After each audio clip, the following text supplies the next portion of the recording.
विधवा जेठानी का देवर के साथ चक्कर। शीतल अपनी देवरानी की आरती उतारते हुए कहती है, हाओ रश्मि, दाहिने पैर से कलश गिराकर गृह प्रवेश करो। रश्मि मुस्कुराते हुए कलश गिराकर गृह प्रवेश करती है और देखती है कि घर फूलों से काफी अच्छी तरह सजा हुआ था। ये देखकर रश्मि कहती है, वाह भाभी, घर इतना सुंदर सजा हुआ है, क्या सचमुच मेरे स्वागत की तैयारी है? मुझे तो विश्वास नहीं होता। बेटा, तेरी जेठानी का तेरे लिए प्रेम है, उसी ने ही सब कुछ किया है। अरे और वैसे पूरा घर हमारी बड़ी बहू ही संभालती है, सबका ध्यान रखती है वो। अरे माँ, अब तो छोटी भाभी भी आ गई हैं। अब तो शीतल भाभी को चैन की सांस लेने दो, वरना ये तो सारा दिन रोबोट की तरह काम करती रहती हैं। अब काम बढ़ जाएगा तो शायद भाभी हमारे साथ बैठकर कभी कभी कोई फिल्म भी देख सकेंगी। क्यों भाभी, अब तो आराम मिलेगा ना? हाँ माँ, अब रश्मि आ गई है तो भाभी का बोझ कम होगा। अरे बातें बहुत हो गई हैं, सुबह जल्दी उठना भी है। चलो सभी लोग जाकर अपने कमरे में आराम करो। विश्वनाथ के ऐसा कहने पर सभी लोग अपने कमरे में जाकर आराम करते हैं। रश्मि अपने पति से बातें करते हुए बातों ही बातों में कहती है, वैसे कल मेरी पहली रसोई की रस्म है, तो आप मुझे बता दीजिए कि घर वालों को खाने में क्या पसंद है। मैं सबके लिए उनकी पसंद का खाना बना दूंगी। वैसे रश्मि, मुझे तो घर वालों की पसंद और नापसंद के बारे में ज्यादा कोई जानकारी नहीं है। हाँ, लेकिन अगर तुम जानना चाहती हो तो भाभी से पूछ लेना। घर में किसको क्या पसंद है, क्या नहीं पसंद है। घर की सभी लोगों की हर छोटी बड़ी पसंद के बारे में भाभी जानती हैं। और सच कहूं तो भाभी जैसा बनना किसी के लिए भी मुमकिन नहीं है। अपने पति के मुंह से अपनी भाभी की इतनी तारीफ सुनकर रश्मि जल जाती है और मन ही मन सोचती है, मुझे समझ नहीं आता कि इस घर में मैं जब से आई हूँ तब से सभी लोग सिर्फ और सिर्फ जेठानी जी की ही तारीफ कर रहे हैं। ऐसा भी क्या खास है उनमें? रश्मि सो जाती है। अगली सुबह जब उठती है तो अपने कमरे में ड्रेसिंग टेबल के सामने बैठकर तैयार हो रही थी। कमरे में रश्मि के सिवा कोई नहीं था। तभी उसका फोन बजता है। उसकी माँ का कॉल है। वो रश्मि से कहती है, रश्मि बेटा, कैसी है तू? तेरे ससुराल में सब कुछ ठीक ठाक तो है ना? हाँ माँ, मैं बिल्कुल ठीक हूँ। आप बताइए, आप कैसी हैं? देख रश्मि, ससुराल में पैर जमाना एक कला है। मैंने सुना है तेरी जेठानी विधवा है, पर सारा घर उसी की उंगलियों पर नाचता है। ऐसी औरतें बहुत शातिर होती हैं। वो अपनी बेचारगी का इस्तेमाल करके सबका दिल जीत लेती हैं और फिर नई बहू को नौकरानी बना देती हैं। तू अपनी जगह बनाना। रश्मि चुपचाप सुनती रहती है। तभी निखिल अंदर आता है। रश्मि निखिल को अंदर आता देखकर अपनी माँ को बाय करके फोन रख देती है। निखिल रश्मि के पास आता है और उसे उदास देखकर कहता है, क्या हुआ रश्मि, माँ की याद आ रही है? डरो मत, ये घर भी अब तुम्हारा ही है। हाँ निखिल, मैं भी यही सोचती हूँ। अब रश्मि तैयार होकर रसोई में पहुंचती है और खाना बनाने की तैयारी करने लगती है। तभी शीतल वहां पर आ जाती है और कहती है, अरे रश्मि, तुम इतनी जल्दी रसोई में भी आ गई? हाँ मुझे पता है, आज तुम्हारी पहली रसोई है तो तुम पहली रसोई को लेकर बहुत एक्साइटेड। वैसे अगर तुम कहो तो मैं खाना बनाने में तुम्हारी मदद कर सकती हूँ। नहीं भाभी, उसकी कोई जरूरत नहीं है। आज मैं अपने हाथों से ही सभी के लिए खाना बनाऊंगी। ठीक है रश्मि, तो तुम खाना बना लो। अगर किसी चीज की जरूरत पड़े तो मुझे बताना, मैं बाहर ही हूँ। ऐसा कहकर शीतल वहां से चली जाती है और घर के दूसरे कामों में लग जाती है। इधर रश्मि ने वेज पुलाव, मसालेदार कढ़ी पकौड़ा, फूली हुई गर्मा गर्म नान, अमृतसरी छोले, बूंदी का रायता और मीठे में बादामी हलवा बनाया था।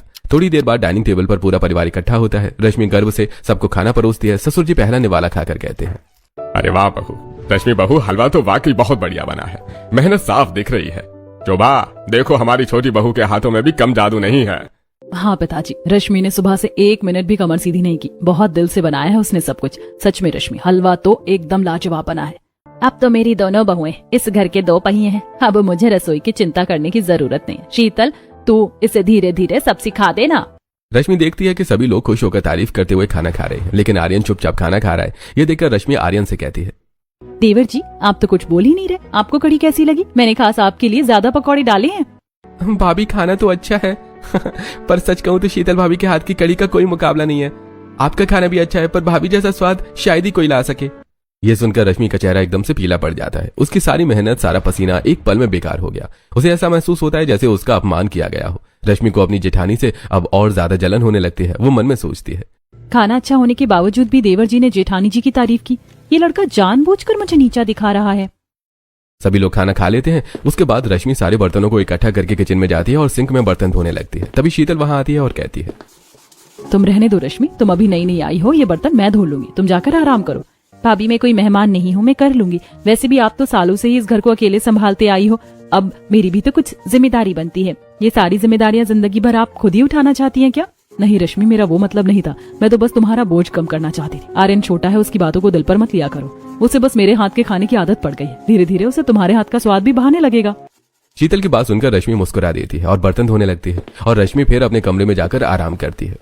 धीरे धीरे समय बीत रहा था और अब रश्मि की शादी को पूरा 1 हफ्ता बीत चुका था। एक दिन शीतल, रश्मि दोनों मिलकर कपड़े धोती हैं और फिर कपड़ों को छत पर फैलाने ले जाती हैं। दोनों छत पर कपड़े फैलाते हुए बातें करती हैं। रश्मि शीतल से कहती है, वैसे भाभी एक बात बताइए, आपके पति को क्या हो गया था? उनकी मृत्यु कैसे हुई थी? हमारी जिंदगी बहुत खूबसूरत थी रश्मि। वो मुझसे बहुत प्यार करते थे। हम तो मेरी प्रेगनेंसी भी प्लान कर रहे थे। हमने तो बच्चों के नाम तक अपनी डायरी में लिख लिए थे, लेकिन नियति को कुछ और ही मंजूर था। एक शाम वो ऑफिस से आ रहे थे और एक तेज रफ्तार ट्रक ने हमारा सब कुछ तहस नहस कर दिया। मेरा वजूद, मेरे सपने सब उसी ट्रक के नीचे को चल गए।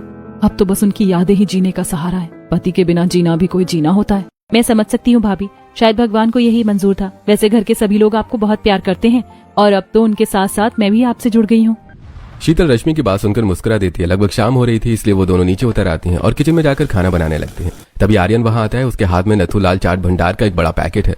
वो न तो माँ के पास जाता है, न ही रश्मि की तरफ देखता है। वो सीधे रसोई में शीतल के पास पहुंचता है और शीतल से कहता है, भाभी देखिए मैं क्या लाया हूँ। आपके लिए नथुलाल के यहाँ की पापड़ी चाट बहुत पसंद है ना? ये देखिए, आपके लिए खास तौर पर ज्यादा दही और सौंठ डलवा कर लाया हूँ। चलो अब जल्दी से मुंह खोलो। आर्यन अपने हाथ से शीतल को चाट का एक बड़ा निवाला खिलाता है। शीतल मुस्कुराकर खा लेती है। आर्यन की आंखों में शीतल के लिए एक अलग ही तरह का समर्पण दिख रहा है। रश्मि सिंक के पास खड़ी ये सब अपनी आंखों से देख रही है। तभी आर्यन रश्मि से कहता है, रश्मि भाभी आप भी खा लेना, ये रखा है, मुझे थोड़ा जरूरी काम है, मैं ऊपर जा रहा हूँ। ऐसा कहकर आर्यन वहां से चला जाता है। तब रश्मि मन ही मन सोचती है, ये क्या था? मैं तो इस घर की बहू हूँ, पर आर्यन ने सिर्फ जेठानी जी को अपने हाथों से चाट खिलाया, मुझे नहीं। ये सोचकर रश्मि अपने काम में लग जाती है। रात को रश्मि बिस्तर पर लेटी है, पर उसे नींद नहीं आ रही। वो अपनी माँ को फोन लगाती है और सारा हाल सुनाती है। ये सब सुनकर रश्मि की माँ कहती है, देख रश्मि, जो तू बता रही है वो मामूली बात नहीं है। ये विधवा औरतें बहुत शातिर होती हैं। समाज में अपनी इज्जत बनाए रखने के लिए जवान देवरों को अपना गुलाम बना लेती। हाथ से चाट खिलाना, उसकी पसंद का ख्याल रखना, ये सब प्यार नहीं है, ये अफेयर के पक्के सबूत हैं। माँ, पर सब उन्हें देवी कहते हैं और निखिल भी उन्हें बहुत प्यार करते हैं। उनके लिए तो उनकी भाभी जैसे दुनिया में कोई और है ही नहीं।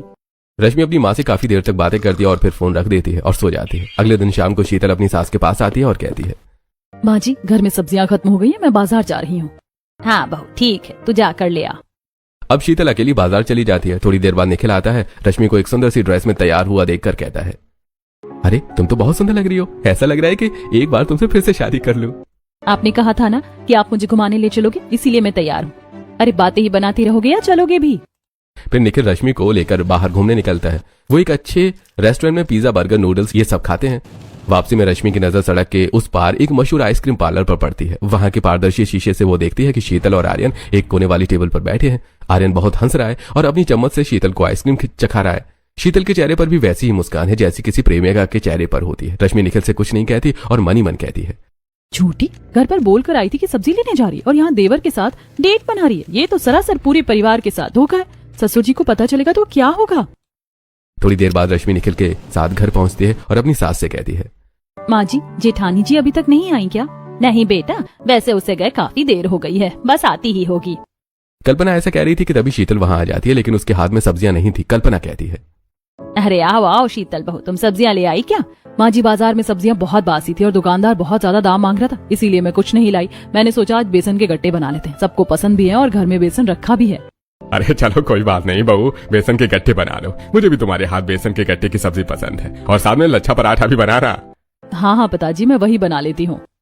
ऐसा कहकर शीतल अपने कमरे में चली जाती है। ऐसे कुछ दिन बीत जाते हैं। रश्मि को पिछले कुछ दिनों से कमजोरी और जी मिचलाने जैसा महसूस हो रहा है। उसके मन में एक उम्मीद जागती है कि शायद वो माँ बनने वाली है। वो निखिल से प्रेगनेंसी किट मंगवाती है और सुबह उठकर टेस्ट करती है। वो प्रार्थना कर रही थी कि रिपोर्ट पॉजिटिव आए, लेकिन रिपोर्ट नेगेटिव आती है। वो टूट जाती है और फूट फूट कर रोने लगती है। तभी रश्मि उसके कमरे में आती है और प्रेगनेंसी की किट को देखकर और रश्मि को रोता हुआ देखकर सब कुछ समझ जाती है और कहती है, मत रो रश्मि, अभी तो तुम्हारी शादी को कुछ ही दिन हुए हैं, सब्र रखो। मेरी प्रार्थना भगवान जरूर सुनते हैं। इस घर में जल्दी ही किलकारियां गूंजेंगी। मुझे भी बच्चे की बहुत तड़प है। मैं चाहती हूँ कि इस घर का आंगन भर जाए। ऐसे 2 दिन बीत जाते हैं। रात के करीब 12 बज रहे थे और रश्मि को प्यास लगती है। वो देखती है कि उसके रूम में रखे जग में पानी खत्म हो गया है, तो वो अपने आप से कहती है, अरे पानी तो खत्म हो गया, ऐसा करती हूँ कि किचन से जाकर ले आती हूँ। यही सोचकर रश्मि किचन में जाती है। किचन के दरवाजे पर पहुंचते ही उसे कुछ फुसफुसाहट की आवाज आती है। वो दरवाजे के पीछे ही छुप जाती है और झांक कर देखती है तो शीतल और आर्यन आपस में बातें कर रही थी। रश्मि उसकी बातें सुनने लगती है। अरे पता है भाभी, हमारे रिश्ते को इतना समय हो गया है, लेकिन अभी तक घर में किसी को कुछ नहीं पता है। लेकिन आर्यन, तुम भला ये बात कब तक घर वालों से छुपा कर रखोगे? तुम्हें घर वालों को सच बता देना चाहिए। हाँ पता नहीं भाभी, घर वाले हमारे रिश्ते को एक्सेप्ट कर पाएंगे या नहीं। जो भी हो, लेकिन मेरा फैसला तो अटल है। तुम चिंता मत करो आर्यन, घर वाले तुम्हारी खुशी के लिए आज नहीं तो कल मान ही जाएंगे। रश्मि उल्टे पांव अपने कमरे में वापस आ जाती है और लेटकर मन ही मन सोचती है, अच्छा तो ये चल रहा है शीतल और आर्यन के बीच में। वैसे तो पूरे परिवार की नजर में देवी बनती है, लेकिन अंदर ही अंदर देवर से चक्कर चला रही है। शर्म भी नहीं आती। पता नहीं जिस दिन घर वालों को पता चलेगा उस दिन उन्हें कैसा लगेगा। यही सोचते हुए रश्मि सो जाती है। अगली सुबह रश्मि और शीतल दोनों रसोई में काम कर रही थी, तभी आर्यन आता है और कहता है, भाभी मेरी व्हाइट वाली शर्ट प्रेस करके रखी है क्या आपने? हाँ आर्यन, तुम्हारे कमरे में टेबल पर ही रखी है, जाओ पहन लो। थोड़ी देर बाद विश्वनाथ आते हैं और कहते हैं, अरे शीतल बहू, मुझे मेरी खाली पेट खाने वाली दवाइयाँ मिल नहीं रही हैं, जरा ढूंढ कर दे दे, वरना तू ही कहेगी कि मैंने दवाइयाँ नहीं खाई। हाँ पिताजी, मैं अभी ही देती हूँ। अब शीतल जाती है और अपने ससुर के कमरे से दवाइयाँ ढूंढ कर उन्हें दे देती है। फिर रसोई में आकर काम करने लगती है। तभी कल्पना वहां आती है और कहती है, बहू मेरा चश्मा नहीं मिल रहा, अखबार पढ़ रही थी, जरा तू दे देगी क्या? हाँ माँ जी, क्यों नहीं, 1 मिनट रुकिए, मैं अभी ढूंढ कर ला देती हूँ। अब शीतल हॉल में जाती है और चश्मा ढूंढ कर लाकर अपनी सास को देती है। ये देखकर कल्पना शीतल से कहती है, शीतल बहू, तूने तो पूरे घर को संभाल रखा है, अगर तू नहीं होती तो पता नहीं हम लोगों का क्या होता। भगवान ऐसी बहू बड़ी ही किस्मत से दे दे, हम सबको तुझ पर बड़ा ही गर्व है। ऐसा कहकर कल्पना चली जाती है और शीतल अपने काम में लग जाती है। रश्मि ये सब देखकर मन ही मन सोचती है, बड़ी बहू इतनी भी अच्छी नहीं है माँ जी, उसके अंदर तो न जाने कितने ऐब छुपे रखे हैं। जिस दिन आपको पता चलेगा ना, उस दिन आप खुद ही कहोगी कि आपकी बड़ी बहू सिर्फ अच्छे होने का दिखावा करती है। ऐसे कुछ दिन बीत जाते हैं। एक दिन रश्मि अपने पति के साथ डॉक्टर के पास अपना ट्रीटमेंट करवाने गई थी। वो डॉक्टर के कैबिन से बाहर निकलती है, तब निखिल उससे कहता है, रश्मि तुम इस बेंच पर बैठो, तब तक मैं दवाइयां ले आता हूँ।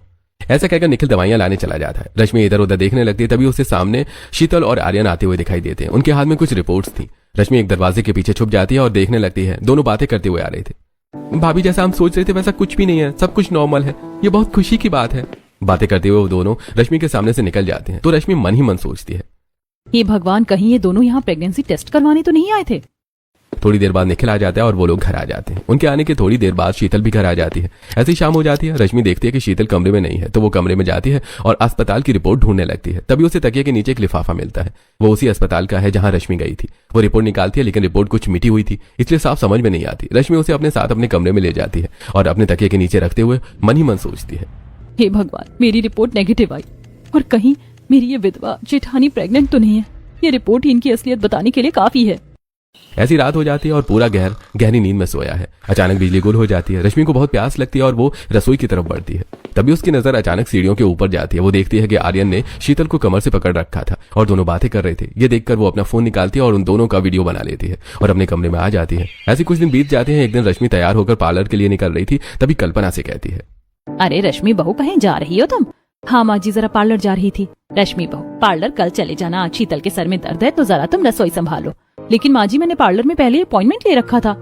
रश्मि बहू, शीतल बहू हमेशा ही सब कुछ संभालती, अगर उसके सर में दर्द है तो क्या तुम एक दिन रसोई नहीं संभाल सकती? अपॉइंटमेंट कैंसिल कर दो और जाकर खाना बना लो। अब रश्मि गुस्से से किचन में जाती है और खाना बनाते हुए मन ही मन सोचती है, जिसे देखो इस घर में शीतल के नाम की माला जपता है। तभी रश्मि देखती है कि उसके मोबाइल का चार्ज खत्म हो रहा था। रश्मि अपने आप से कहती है, अरे मोबाइल का चार्ज खत्म हो रहा है, ऐसा करती हूँ कि पहले से चार्ज में डाल देती हूँ, फिर खाना बनाती हूँ।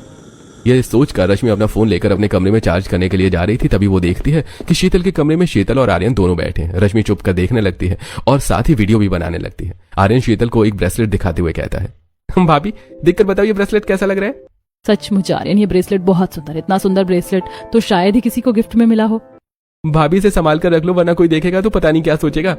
रश्मि उन दोनों का वीडियो बना लेती है और वापस रसोई में आ जाती है। ऐसे ही 3 दिन बीत जाते हैं। आज बुआ जी घर आई थी। सभी लोग साथ में बैठकर बातें करते हैं और शीतल सबके लिए नाश्ता लगाती है। नाश्ता करने के बाद बुआ जी कहती हैं, विश्वनाथ, कल्पना, कल सुबह हमारे कुल देवता की विशेष पूजा है। मैं चाहती हूँ कि बड़ी बहू शीतल की मुख्य कलश की स्थापना करें और पूजा में सबसे आगे बैठे। इसके कदम इस घर के लिए बहुत शुभ रहे। इसी के कारण यह घर आज तक जुड़ा हुआ है।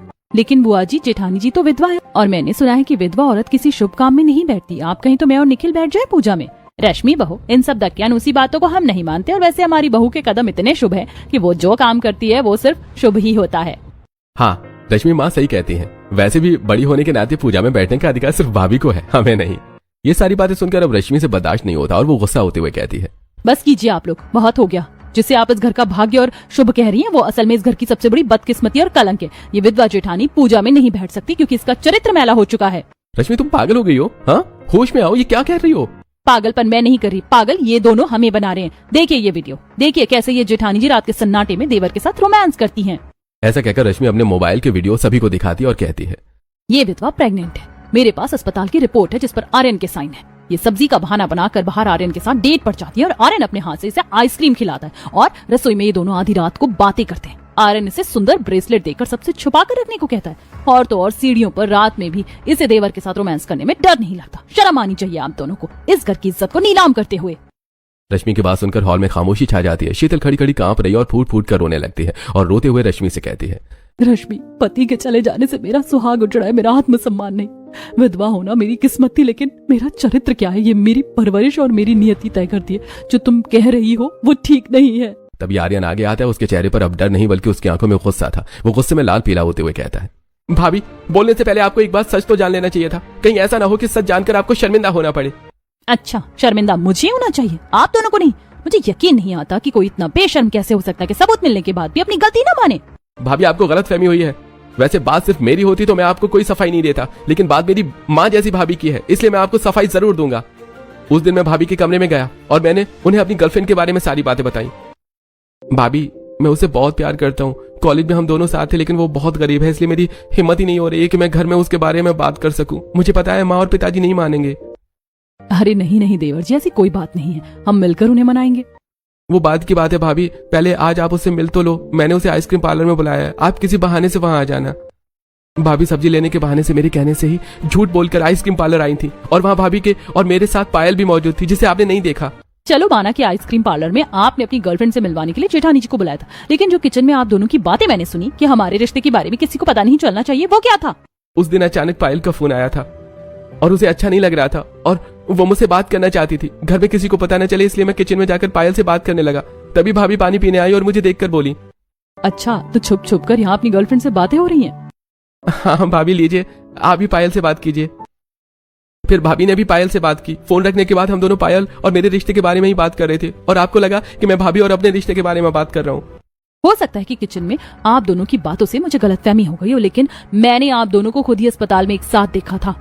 और तो और मैंने उस फाइल में जेठानी जी की प्रेगनेंसी रिपोर्ट भी पॉजिटिव देखी थी। रुको, मैं अभी फाइल लेकर आती हूँ।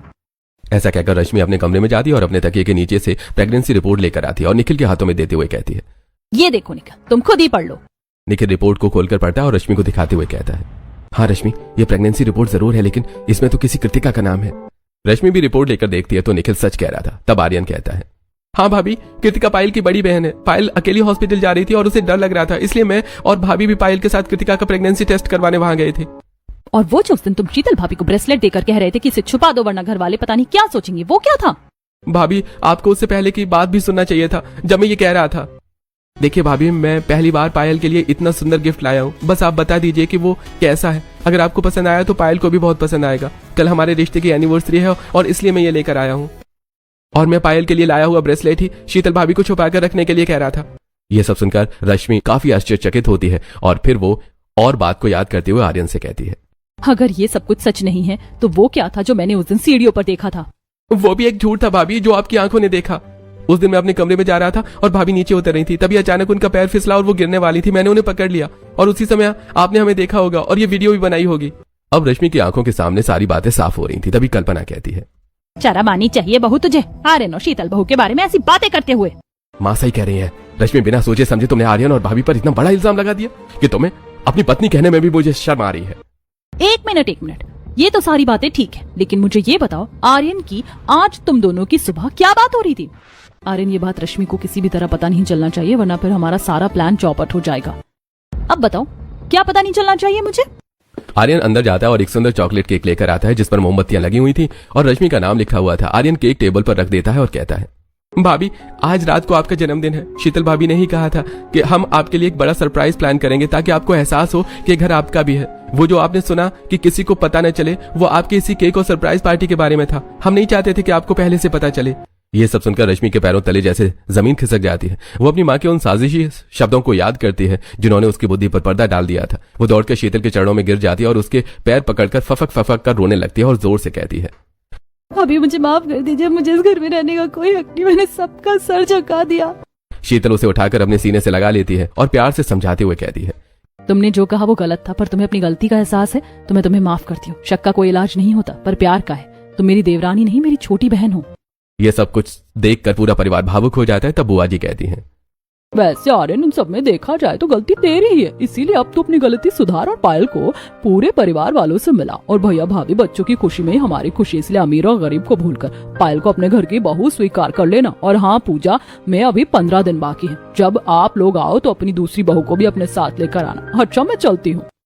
ऐसा कहकर बुआ जी वहां से चली जाती हैं। अब आर्यन अगले दिन ही अपने परिवार वालों को पायल के घर लेकर जाता है और इस तरह आर्यन और पायल का रिश्ता पक्का हो जाता है और थोड़े दिनों के अंदर ही दोनों की शादी हो जाती है और पायल बहू बनकर आर्यन के घर आ जाती है। ऐसे कुछ दिन बीत जाते हैं। एक दिन कल्पना अपनी तीनों बहुओं से कहती है, अरे बहू, आज बुआ जी के यहाँ पूजा है और हम सबको वहाँ जाना है। सभी लोग तैयार होकर शाम को बुआ जी के यहाँ पूजा में पहुंचते हैं। बुआ जी छोटी बहू को आशीर्वाद देते हुए कहती हैं, आज इस घर की तीनों बहुएं साथ जाओ, अब तुम तीनों पूजा में बैठो।